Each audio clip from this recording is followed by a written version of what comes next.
बूढ़े माता पिता की दुख भरी कहानी। गांव के किनारे एक छोटा सा घर था जहां रामलाल और उसकी पत्नी सुमित्रा अपने जीवन की सांझ बिता रहे थे।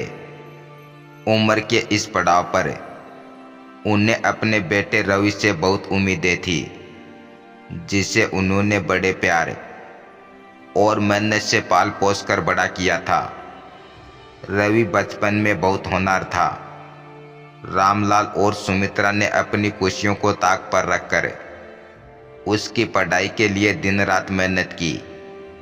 उन्होंने अपनी ज़रूरतें कम कर ली ताकि बेटे की जिंदगी संवर सके।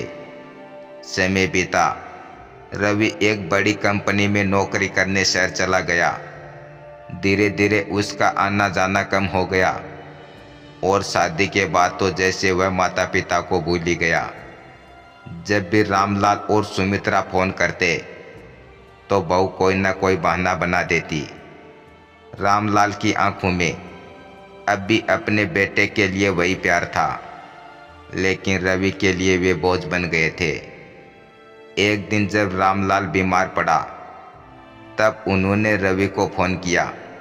बेटा, मुझे बहुत तेज बुखार है, तेरा साथ चाहिए।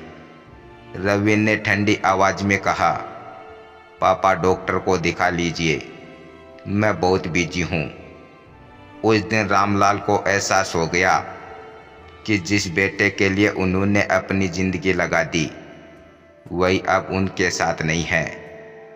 कुछ महीनों बाद सुमित्रा बीमार पड़ गई। पैसे की तंगी के कारण सही इलाज नहीं हो पाया और एक दिन वह इस दुनिया से चली गई। रामलाल अब बिल्कुल अकेला था।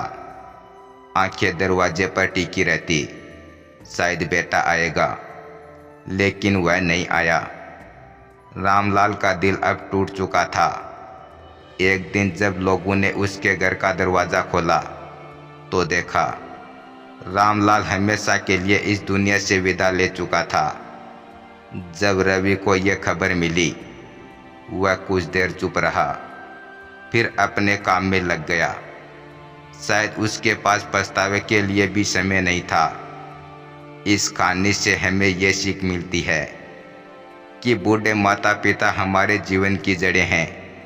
वे हमें प्यार से सींचते हैं, हमें बड़ा करते हैं, लेकिन जब वे हमारी ज़रूरतों को पूरा करते हैं तो क्या हमारी जिम्मेदारी नहीं बनती कि उनकी ज़रूरतों का ख्याल रखें। वक्त रहते संभल जाइए, क्योंकि बाद में पछताने से कुछ नहीं बदलता। धन्यवाद।